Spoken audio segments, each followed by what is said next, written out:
Good day everyone, good day sir. This is Midshipman Roldan and today we're going to tackle the MARPOL Annex 5 or the prevention of pollution by garbage from ships. So in this juncture, we are going to tackle the purpose of Annex 5, the definition of terms, general provisions, special areas, garbage management systems, reception facilities, and exemptions. And we are going to tackle the purpose of Annex 5 to be led by Midshipman Gorembalem. Good afternoon everyone. I am Midshipman Gorembalem and today I'll be discussing the purpose of Annex 5 in MARPOL Convention. So the Annex 5 focuses on the prevention of pollution by garbage from ships. This is critical aspects of maritime environmental protection, and I'll outline the purpose, key provisions, and significance for this.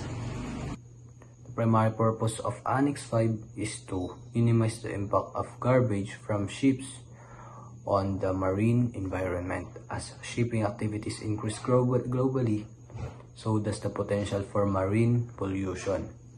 Garbage, if not properly managed, can have devastating effects on ocean ecosystem, including harm to wildlife, damage to habitats, and threats to human health.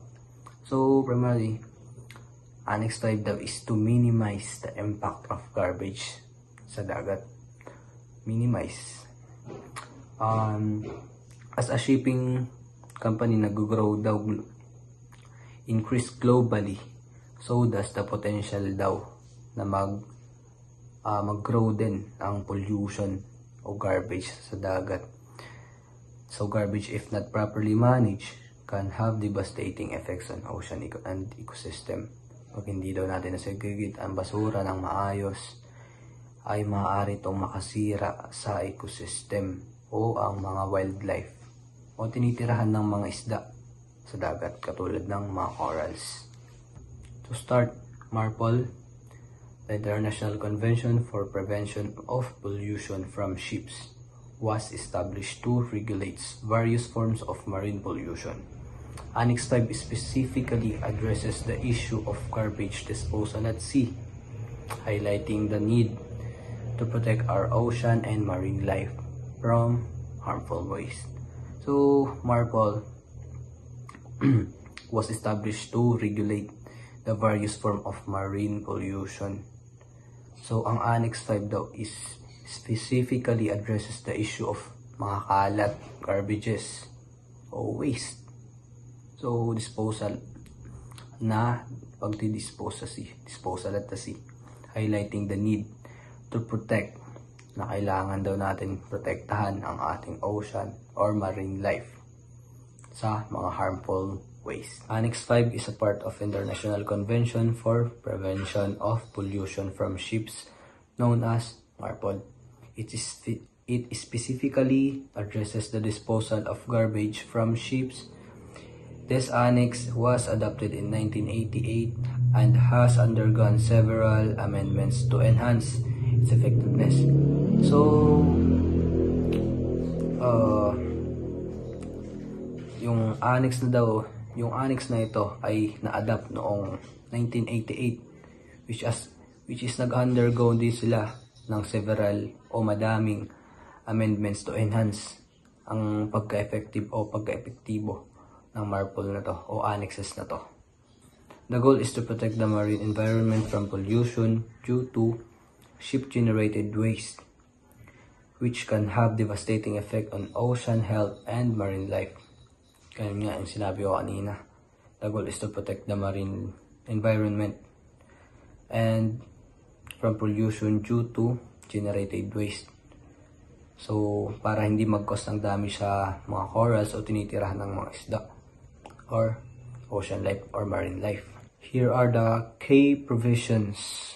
First, definition and scope. Annex 5 defines what constitutes garbage and establish categories including plastic, food waste, and other refuse. This clarity is crucial for proper waste management.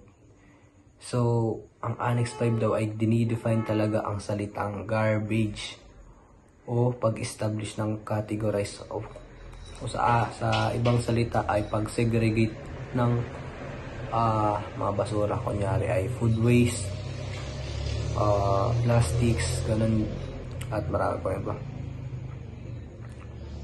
Plastic and food waste.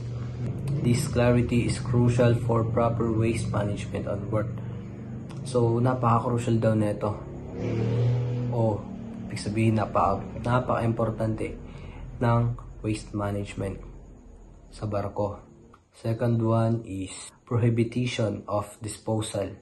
The Annex outlines strict regulation regarding the disposal of certain types of garbage. For example, the discharge of plastics into sea is prohibited entirely.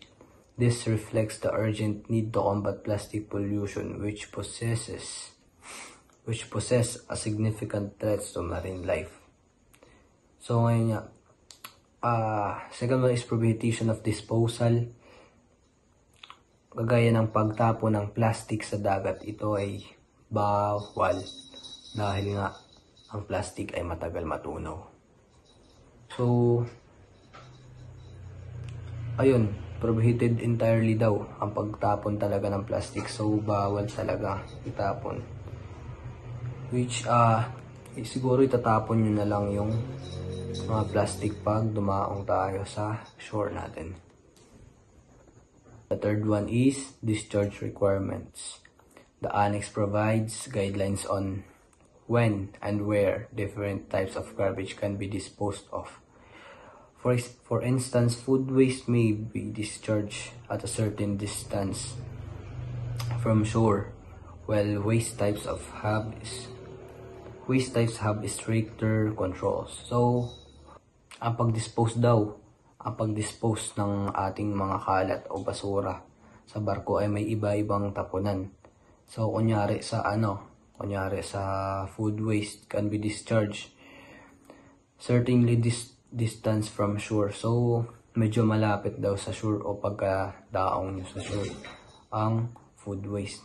Okay, the fourth one is record keeping. Ships are required to maintain garbage record book, documenting the disposal of all garbage.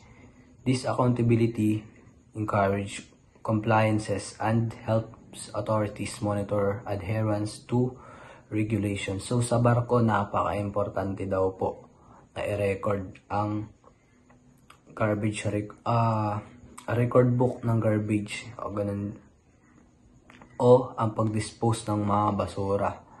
This accountability encourage to compliance. Ito ay nakatulong daw sa authority para ma-monitor ang inyong mga kalat sa barko. So, fifth one is training and awareness. Annex 5 emphasizes the need for crew training on waste management practices. Effective training ensures that personnel understand the importance of proper garbage disposal and regulations that govern it. So now, what are the significance of Annex 5? So let's tackle the significance of Annex 5 now. The significance of Annex 5 cannot be overstated. By regulating garbage disposal from ships, it plays a crucial role. So first one, protecting marine biodiversity. By reducing pollution, we safeguard marine ecosystem and species that are vital to our planet health. So kami daw na mga marino ay mayroong pakialam sa ecosystem o species kung ano man nandun sa dagat or sa ating planet health. So second one, promoting sustainable shipping practices. Annex 5 encourages shipping companies to adopt environmentally friendly waste management practices. So ini-encourage ng mga shipping companies na magkaroon ng friendly waste management practices upang pag halimbawa ay nakasampa na o kahit andun na nasa barko na, at least may training na sila na basic training. And third one is raising awareness. The annex foster greater awareness of marine pollution issues among the ships, crews, and the publics, promoting a cultural responsibility and care for our oceans. So, annex foster. So, raising awareness, ito ay para lamang magkaroon kayo ng awareness na merong mga wildlife o naninirahan sa living sa dagat. So, hindi lang ay basta-basta magtapon ng basura sa dagat dahil, yun nga, sabi dito sa significance ng Annex 5 is raising awareness. So, we do care for our oceans, right? So, we come now to our conclusion. In conclusion, Annex 5 of MARPOL Convention is a vital framework for preventing marine pollution from garbage. So, napaka-vital na framework daw ng Annex 5 MARPOL para sa pollution from garbage o preventing marine pollution from garbage. Its comprehensive regulation aimed to protect our ocean, promote sustainable practice in shipping industry, and ensures that future generations inherit a clean and healthier marine environment. Okay, its comprehensive regulation aim. So, pinapangalagaan natin, no, ang ating marine life para sa sunod ng mga generation ay gawin din ang ocean na kanilang makikita ay healthier and cleaner pa rin. Clean pa rin, no, para sa mga sunod na generation. So, ayun lang po. Thank you for your attention, and I hope this overview has highlighted the importance of Annex 5 in safeguarding our seas. Thank you. Hello guys, I'm Arnie Carlo Mangapot from BSMT2 Delta. I'm here to report definition of terms and general prohibition. Definition of terms. First key of definition of terms was the garbage. Any kind of waste generated during the operation of the ship, including sewage and certain other specific wastes. For example, oily waste, exhaust gas cleaning wash water, ballast water, sewage or black water, gray water, cargo residues, food waste, and other garbage, similar to typical household waste. Yun. So sa garbage, parang makakalat lang din natin sa bahay. Pero dumagdag lang yung mga oily waste, exhaust gas, cleaning wash water, ballast water, etc. Next was the waste management plan, a comprehensive document outlining procedures for handling, storing, and disposing of garbage generated on a board vessel. It means it is a plan on how to waste be managed and dealt with, including estimates of water type, volume, and management method. Next was the garbage record book, a logbook maintained by the cargo ship record details of garbage disposal, including types of water, quantities, and disposal methods. So yung record book na yun is yun, dun nilalag yung mga details ng garbage disposal and kung paano siya i-dispose. Next, disposal at sea. The act of releasing waste materials into ocean, which is regulated under Annex 5, which specific restrictions based on type of garbage, like food waste but not only sa specific distance from shore and other under conditions, cargo residues na na-meet yung specific criteria, non-hazardous materials like certain types of fishing gear na permitted naman in specific circumstances. Next is port reception facilities, designated location in ports where the ship can offload their garbage safely and legally in compliance with environmental regulation. It means na specific dump site siya kung tutusin sa mga port facilities na pwedeng mag-dispose ng basura galing sa barko. Next is marine environment, the ecosystem found in ocean and seas which can adversely affected by pollution of the ship. So ito yung marine environment like coral reefs or coral reefs, waters, yan, sa mga sa sea. Plastics, category of garbage is explicitly prohibited from being disposed at sea due to its detrimental impact on marine life and ecosystem. So ito yung pinaka first and common na cause of pollution na possible maka-affect sa mga marine life natin, tsaka yung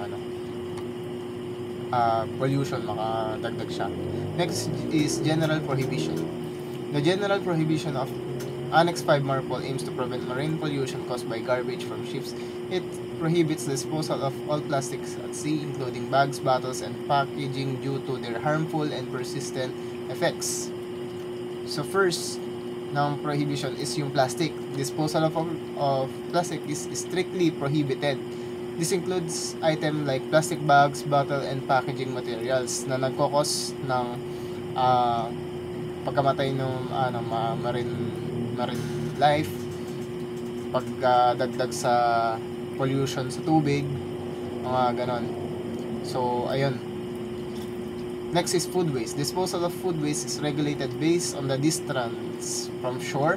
Generally, it can be discharged beyond a certain distance from the nearest land. So ang certain distance is typically nasa 12 nautical miles from the nearest land. So allowed na siya pag lumagpas na sa 12 pataas na from dun sa nearest land. Other garbage, different types of garbage such as paper, cardboard, metal, and have specific regulation regarding their disposal, often requiring that they retained on board dispose at port reception facilities.